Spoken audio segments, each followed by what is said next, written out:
CBSE Board Class 12th History Part 1 Chapter 4 Thinkers, Beliefs and Buildings Cultural Development Quick Revision। इस chapter में हम लोग chapter का quick revision करेंगे। इस चैप्टर को रिकंस्ट्रक्ट करने के लिए हिस्टोरियंस ने बौद्धिस्ट, जैन, ब्रह्मैनिकल टेक्स्ट को यूज किया है। ना सिर्फ लिटरेरी ट्रेडिशन को यूज किया गया है बल्कि मॉन्यूमेंट्स और इंस्क्रिप्शंस को भी यूज किया गया है। एक इम्पॉर्टेंट हिस्टोरिकल मॉन्यूमेंट जिसको हिस्टोरियंस ने यूज किया है बौद्ध रिलीजन की हिस्ट्री को ट्रेस करने के लिए, वो मॉन्यूमेंट सांची का स्तूप है। सांची का स्तूप जो था इसमें 19th सेंचुरी में यूरोपियंस काफी ज्यादा इंटरेस्टेड थे और सांची के स्तूप के प्रिजर्वेशन में भोपाल के रूलर्स शाहजहां बेगम, उनकी सक्सेसर्स सुल्तान जहां बेगम ने काफी इंपॉर्टेंट रोल प्ले किया। उन्होंने इस एंशिएंट साइट के प्रिजर्वेशन के लिए मनी प्रोवाइड किया। वहां पर जो म्यूजियम है उसको बनाने के लिए, गेस्ट हाउस बनाने के लिए भी मनी प्रोवाइड किया, जिसमें रहकर जॉन मार्शल ने अपने रिसर्च वर्क को कंप्लीट किया। और सुल्तान जहां बेगम के कंट्रीब्यूशन या एफर्ट को देखते हुए इस जॉन मार्शल ने अपने जो सांची स्तूप पर अपने जो वॉल्यूम्स लिखे, उन्होंने इसको सुल्तान जहां बेगम को डेडिकेट किया। सुल्तान जहां बेगम ने उन वॉल्यूम्स के पब्लिकेशन के लिए भी मनी प्रोवाइड किया। सांची स्तूप की डिस्कवरी के बाद हम लोगों की जो नॉलेज है अबाउट बौद्ध ट्रेडिशन वो टोटली ट्रांसफॉर्म हो गई। सबसे पहले ध्यान रखना है कि फर्स्ट मिलेनियम बीसी इसको इंडियन हिस्ट्री का टर्निंग पॉइंट कहा जाता है। क्यों टर्निंग पॉइंट कहा जाता है? क्योंकि इस पीरियड में कई सारे फिलोसफर्स जो थे वो इमर्ज हुए दुनिया के कई सारे हिस्सों में। इन्होंने दुनिया के मिस्ट्रीज को समझने की कोशिश की, ह्यूमन बींग्स के बीच में और इस कॉस्मिक ऑर्डर के बीच में जो रिलेशन है उसको समझने की कोशिश की। ये वो पीरियड था जबकि नए किंगडम सिटीज भी डेवलप हुए। गंगा वैली में ऋग वेद को कंपाइल किया गया अप्रोक्सीमेटली 1500 से 1000 बीसी में। शुरू में सैक्रिफाइसेस कलेक्टिवली परफॉर्म होते थे, बाद में इंडिविजुअली परफॉर्म होने लगे। इंपॉर्टेंट जो सैक्रिफाइसेस जो कि रूलर्स परफॉर्म करते थे राजसूय और अश्वमेध है, जिसके बारे में रामायण और महाभारत में भी पता चलता है। अप्रोक्सीमेटली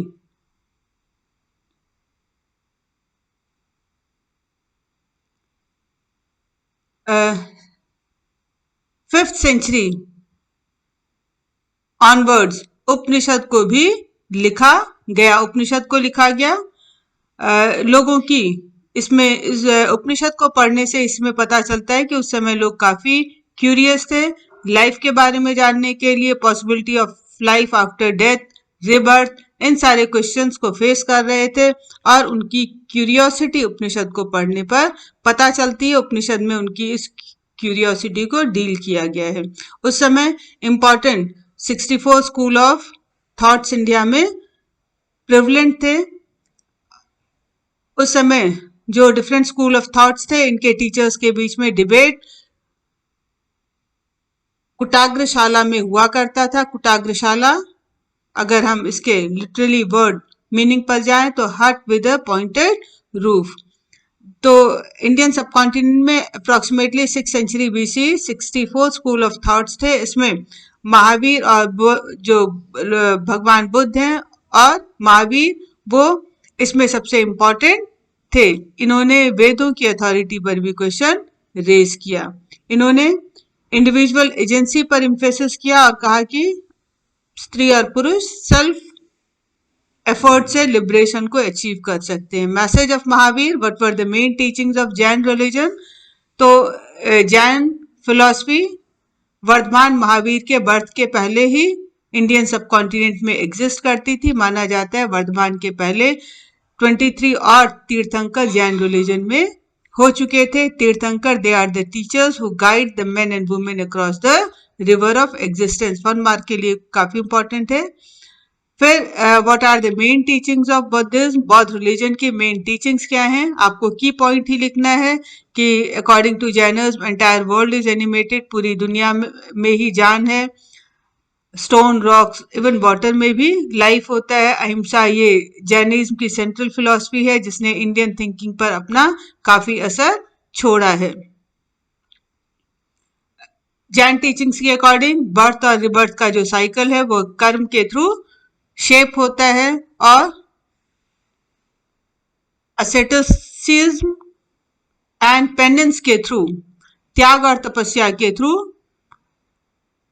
कोई भी इंसान इस जो कर्म का साइकिल है उससे अपने आप को फ्री कर सकता है बाय रिनाउंसिंग द वर्ल्ड, दुनिया का त्याग करके, संन्यास धारण करके। तो इसमें जैन रिलीजन में मोनिस्टिक लाइफ पर बहुत ज्यादा इम्फेसिस दिया गया है। जैन मॉन्क और नन्स को 5 शपथ लेने होते थे, वो आप अपने आंसर में मेंशन करोगे। फिर Lord Buddha, his enlightenment and teachings, बौद्ध ट्रेडिशंस के अकॉर्डिंग लॉर्ड बुद्ध का जो बाय बर्थ नाम था वो सिद्धार्थ था, शक्य क्लैन में इनका जन्म हुआ था, शेल्टर्ड अपब्रिंगिंग हुई थी और इन्हें वर्ल्ड की हार्श रियलिटी से दूर रखा गया था। एक बार ये अपने घर से बाहर निकले, वो इनके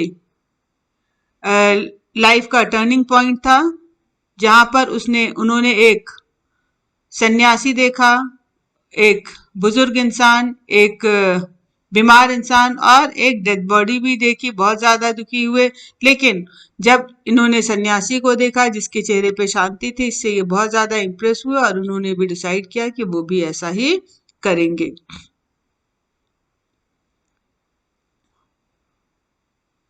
बौद्ध रिलीजन की जो टीचिंग्स हैं वो सुत्त पिटक इससे रिकंस्ट्रक्ट की जा सकती हैं।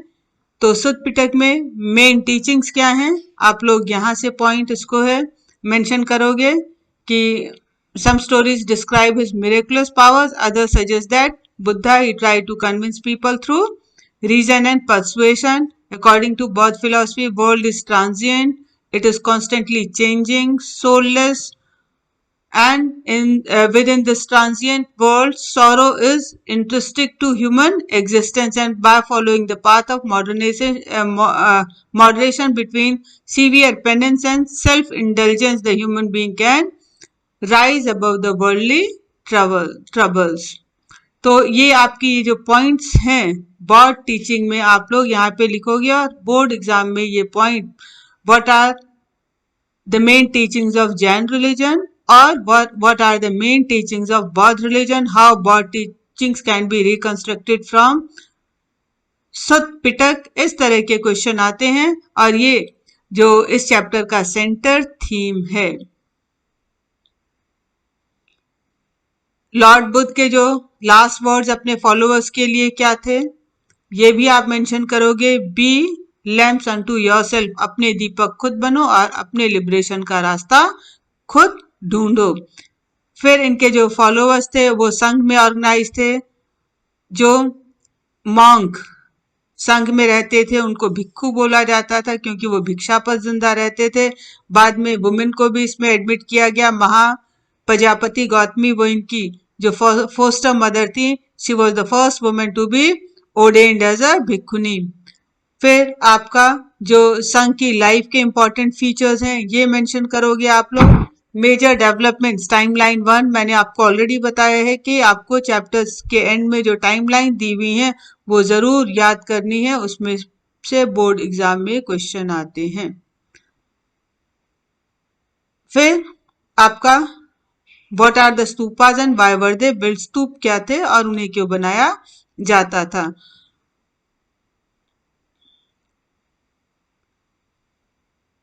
तो बौद्ध ट्रेडिशन में लोग कुछ जगहों को सेक्रेड मानते थे, वो वहां पर बार बार विजिट करना पसंद करते थे और ऐसे जो साइट्स थे इसमें जो स्मॉल श्राइन्स अटैच थे, कई बार इनको चैत्य बौद्ध ट्रेडिशन में डिस्क्राइब किया गया है। तो बौद्ध लिटरेचर में ऐसे कई सारे चैत्य, इनके बारे में डिस्क्रिप्शन है। इसके अलावा बौद्ध रिलीजन में बौद्ध लॉर्ड बुद्ध के लाइफ से एसोसिएटेड प्लेसेस, इनके बारे में भी मेंशन है।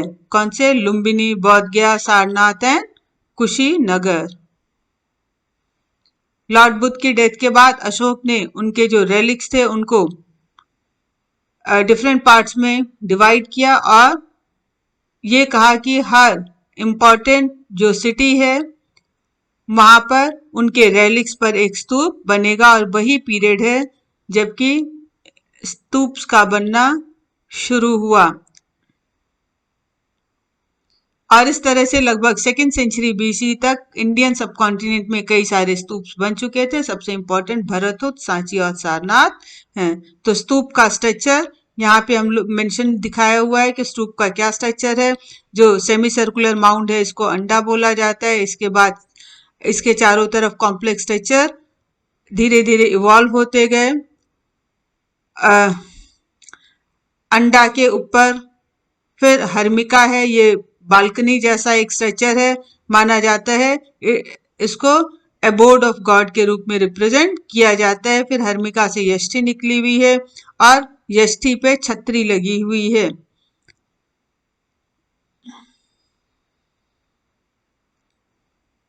स्कल्पचर, अब अगर बौद्ध स्कल्पचर्स को, बौद्ध स्तूप को पर जो स्कल्पचर्स बने हुए हैं, जो मूर्तियां कार्व की गई हैं, जो स्टैचूज इंस्टॉल किए गए हैं, इनको स्टडी करने के लिए जो हिस्टोरियंस हैं उन्होंने कौन सी स्ट्रेटेजी को अडॉप्ट किया है?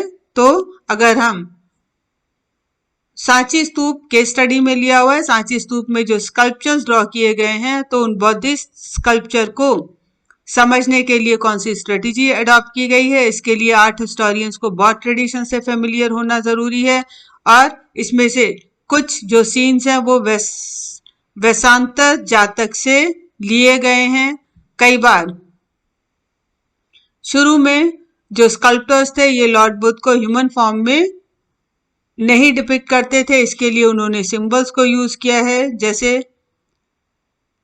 एम्प्टी सीट, देन स्तूप, देन व्हील। तो ये सारे सिंबल्स लॉर्ड बुद्ध को डिपिक्ट करने के लिए यूज किए गए हैं। बाद में ये भी देखा गया कि इसमें सारे जो सिंबल्स हैं वो बौद्ध ट्रेडिशन से नहीं लिए गए हैं। कुछ जो सिंबल्स हैं वो दूसरे ट्रेडिशन से भी लिए गए हैं, जैसे कि शाल भंजिका का जो स्टैचू है। शाल भंजिका का मोटिव ये बताता है कि बहुत सारे लोग जिन्होंने बौद्ध रिलीजन को अडॉप्ट किया, उन्होंने बौद्ध रिलीजन को अपने pre Buddhist and non Buddhist belief practices and idea से एनरिच किया। फिर जानवरों के भी बहुत सारे कार्विंग हुई है या स्टेचूज मिले हैं यहाँ पर, और जानवरों के स्टेचूज कुछ तो जातक स्टोरीज को डिपिक्ट करते हैं, कुछ सिर्फ इस प्लेस को, इस स्तूप के ब्यूटिफिकेशन के लिए यूज किए गए हैं। और इसमें से कुछ ऐसे एनिमल्स भी हैं जो कि ह्यूमन एट्रीब्यूट्स को सिंबलाइज करते हैं। इसके अलावा एक इम्पॉर्टेंट मोटिव यहाँ पर पाया गया है कि एक औरत कमल के फूल और हाथियों से घिरी हुई है और लग रहा है कि जो हाथी इनके ऊपर पानी छिड़क के इनका अभिषेक कर रहे हैं। तो जो आर्ट हिस्टोरियंस हैं या जो स्कॉलर्स हैं उनके व्यूज डिवाइडेड हैं इस इमेज को लेकर के, इस मोटिव को लेकर के। कुछ तो इन्हें लॉर्ड बुद्ध की मदर मानते हैं, माया का इमेज है, और कुछ मानते हैं कि ये उस समय की पॉपुलर गॉडेस गज लक्ष्मी की इमेज है। काफी इंटरेस्टिंग है कि जो एक अर्लीस्ट, जो शुरुआती modern art historian James Ferguson, इन्होंने सांची को, यहाँ पर कई सारे जो पिलर्स हैं, यहाँ पर सांप के चित्र उन पिलर्स पे बने हुए हैं। तो यहाँ पे ट्री के इमेजेस को देख के, सरपेंट इमेजेस को देख के जेम्स फर्गुसन को लगा था कि ये जो सांची है it was a centre of tree and serpent worship. 1st century C के बाद बौद्धिस्ट रिलीजन दो पार्ट्स में लगभग डिवाइड हो गया, हीनयान एंड महायान। हीनयान क्या है, महायान क्या है, मेन फीचर्स क्या है, ये काफी इंपॉर्टेंट है। Then other religious popular traditions, इसमें सेविज्म का आइडिया बौद्धिज्म में यूनिक नहीं था। बाद में बाद में ये नहीं, सेविज्म का जो कॉन्सेप्ट है ये हिंदू रिलीजन में भी पाया जाता था। हिंदू रिलीजन के main sect Hinduism and main sect Vaishnavism and Shaivism. Vaishnavism क्या है, शैविज्म क्या है? शिव को लिंग फॉर्म में वर्शिप किया जाता है, ओकेजनली इन्हें ह्यूमन फॉर्म में भी दिखाया गया है। विष्णु के जो 10 अवतार, इसके बारे में आप मेंशन करोगे, और उनसे रिलेटेड जो 10 अवतारों के में जो मेन डीटीज थे, उनके स्कल्पचर को आप कैसे पहचानोगे? उनको डिफरेंट जो अवतार को डिपिक्ट करने के लिए जो स्कल्पचर्स हैं, उन्होंने डिफरेंट सिंबल्स को यूज किया है। इनके हेड ड्रेसेस को देख करके, इनके वेपन्स को देख करके, इनके बैठने के तरीके को देख करके पता लगाया जा सकता है कि वो मूर्ति विष्णु के किस अवतार की है। अर्ली टेम्पल्स बनना कब शुरू हुए, इसको भी हम लोग देखेंगे। जो टेम्पल बिल्डिंग का ओरिजिन गर्भगृह से हुआ। गर्भगृह क्या था? बाद में इसके ऊपर शिखर बनाया गया। शिखर बनाने के बाद over the period of time temples और ज्यादा इलेबरेट होते गए। इनमें और सारी चीजें, हॉल जिसको मंडपम बोलते हैं, फिर गोपुरम, ये सब ऐड किए गए। वाटर सप्लाई के अरेंजमेंट वगैरह किए गए। अर्ली टेम्पल्स जो थे, उनका एक यूनिक फीचर भी था कि इसमें से कुछ जो टेम्पल्स थे वो आर्टिफिशियल केव थे, वो चट्टानों को खोखला करके बनाए गए थे। ये जो आर्टिफिशियल केव बनाना, इसकी शुरुआत लगभग 3rd सेंचुरी BC में हुई थी, जबकि अशोक ने आजीविका के लिए मंदिर बनाने के ऑर्डर्स दिए थे। ये आर्टिफिशियल केव बनाने का जो ट्रेडिशन डेवलप हुआ था अप्रोक्सीमेटली 3rd सेंचुरी BC में। ये ट्रेडिशन डेवलप होते हुए 8th सेंचुरी में कैलाशनाथ टेम्पल के रूप में सामने आया।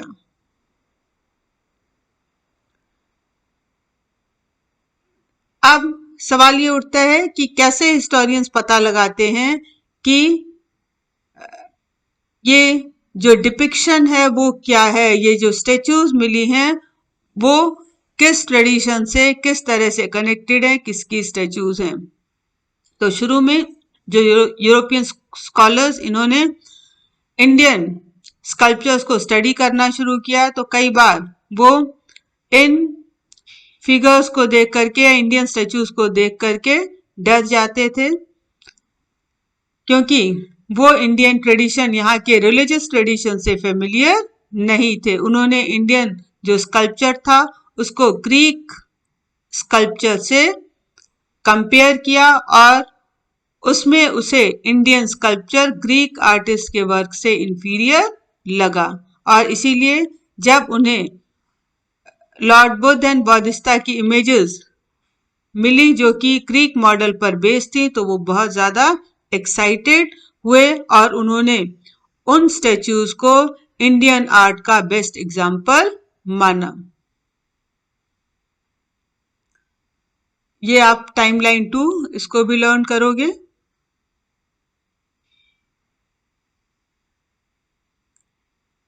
काफी इंपॉर्टेंट क्वेश्चन है। जो शॉर्ट क्वेश्चंस हैं वो नॉर्मली हमें रिवीजन से ही क्लियर हो जाएंगे। रिवीजन नोट्स अगर आप प्रॉपर पढ़ोगे, लाइन बाय लाइन याद करोगे, चैप्टर पढ़ोगे, तो most of the question you will be able to answer in the board exam. कुछ हम लोग देखते हैं, एक दो क्वेश्चन ही डिस्कस करेंगे। Explain the structural and sculpture features of Sanchi stupa. Structural and sculpture feature अगर सांची स्तूप का 8 मार्क का क्वेश्चन आता है तो आप सबसे पहले इसका स्ट्रक्चर मेंशन करोगे। अंडा, हर्मिका, यष्टि, ये सारी चीजें, छतरी, ये सारी चीजें आप मेंशन करोगे।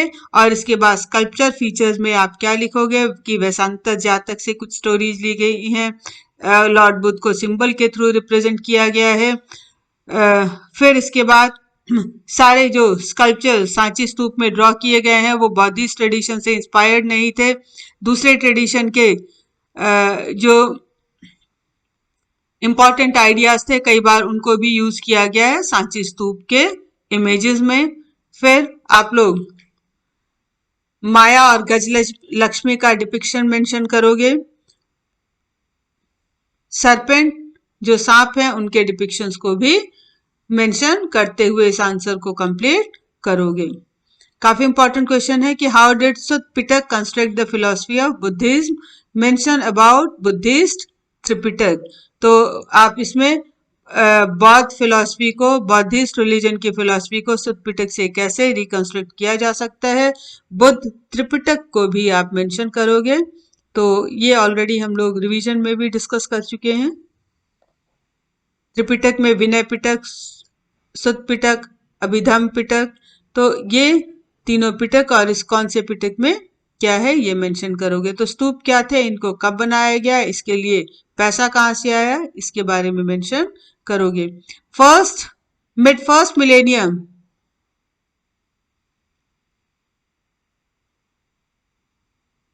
BC is often regarded as the major turning point in the world history। तो इसको मिड फर्स्ट मिलेनियम BCE को टर्निंग पॉइंट वर्ल्ड हिस्ट्री में क्यों कहा जाता है, काफी इंपॉर्टेंट, ये 8 मार्क का क्वेश्चन भी आता है, आप लोग इसको यहां से करोगे। क्वेश्चन थोड़ा ट्विस्ट करके आता है। Lord Buddha he laid emphasis on the right conduct and values.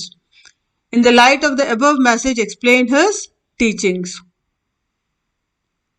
Answer same रहेगा, थोड़ा आपका और इसमें क्या ऐड करना है, बेसिक चीजें क्या रहेंगी कि आप लर्न कर लो, कोई भी क्वेश्चन आए आप उसमें लिखोगे, you will get some marks. तो बेसिक चीजें आपको पता होनी चाहिए, एक्स्ट्रा क्वेश्चन को ध्यान से पढ़ के फिर उसमें एक्स्ट्रा क्या ऐड करना है। Everything is given in NCERT book, सारा पेपर वहीं से आता है, 1 मार्क का भी बाहर से नहीं आता, उसी के अकॉर्डिंग करना है। The principle of ahimsa and renunciation emphasized by Jainism has left its mark। ये काफी इंपॉर्टेंट क्वेश्चन है और इस तरह के ट्विस्टेड क्वेश्चन अब बोर्ड एग्जाम में पूछे जाते हैं कि किस तरह से जैन रिलीजन का जो अहिंसा का कॉन्सेप्ट है इसने इंडियन फिलॉसफी पे अपना निशान छोड़ा है। इसके बाद सोर्स बेस्ड क्वेश्चन, हम लोग कुछ सोर्स बेस्ड डिस्कस करेंगे, बुद्धिज्म इन प्रैक्टिस ये, और